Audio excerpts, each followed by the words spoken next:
welcome to another episode on Football Bloods TV. So we have come up with this new series called The Pitch. So the way the series will go is there will be an instant review after certain games. We have selected a few games, and it will be an instant review of those particular games. Today, the instant review will be on England versus Croatia game. It was a pretty much boring game, I would say, because both the teams were playing more on the defensive side instead of attacking. Yes, there was a couple of attacks from either side. Kovacic was being lethal. He was trying to do something on England's side. Kevin Phillips, man, the guy under Bielsa, he improved a lot. So he's a great addition to the England team.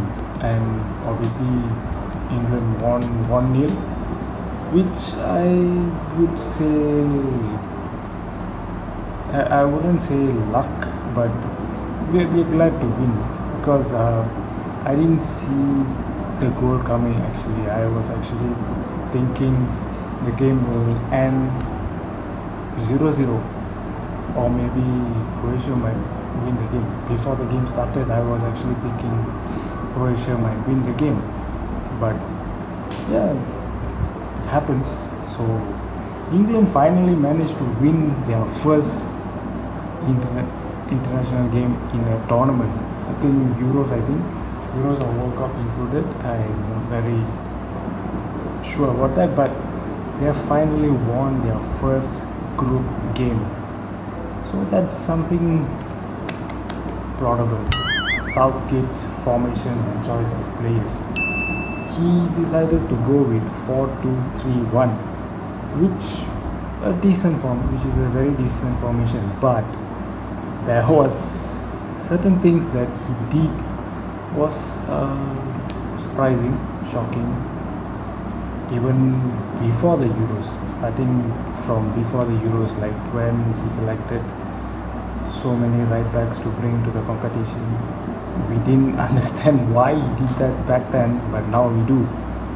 Because in this game he had Chilwell and Luke Shaw perfectly fit. Maybe Chilwell, I got to know that Chilwell is not actually 100% fit, but Luke Shaw is 100% fit. He's a natural left back, but what Southgate did was he chose to play Trippier instead. So I think that was not a wise decision when you have a left back in the team, but you decide to play a right back who did not actually function well. He's a right-footed player, so when he receives the ball, when he transitions the ball forward, it felt as if he was not very confident. He was letting go of the ball very fast. So it was not the wisest decision. And when we look at the bench, oh my god,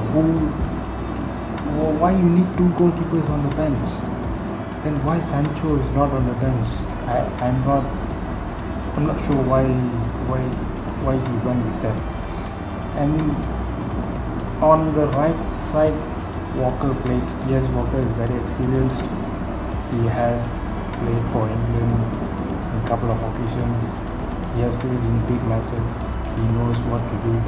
I wouldn't complain about that. But in terms of offense, he was just not there, But defense-wise, he was perfect, very sweet. But offensive-wise, no, I think some other player would have done better. If Arnold was not injured. Arnold would be my first pick for that position.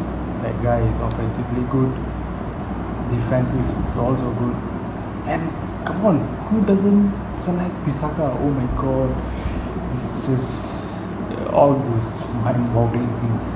Bissaka was not good offensive-wise, but he did prove his worth in United. Could have actually bring him to the tournament, could have used him I don't know, Southgate has had his own plans. And while the game was progressing, I had thoughts that maybe the game needed Jack Grealish, much earlier. Maybe Grealish should have started the game because we could see that Declan Rice was supporting more on the defensive side because he was on the holding side, holding midfield. So Kevin Phillips was progressing from his position more like box to box. So when these kind of things were happening, it felt like the team lacked someone in the likes of Jack Grealish to actually feed the ball to the striker, to at least make some attempts, to score a couple of goals or something. Even Kane was not up to the mark for me. He was missing in most parts of the game. Foden was okay, decent. He had that one attempt that hit the post. His pass rate was on point, marvelous. Kevin Phillips' pass rate, Declan Rice, all were just on point. Their passing rates were just on point. And coming back to the defense, Stones and Tyron Mings, they almost perfectly complement each other. We just didn't think that Harry Maguire was not there. This could have gone much better if Maguire was there. So it didn't occur to us because this Stones and Mings partnership was really applaudable. And going to the goal scorer, Sterling.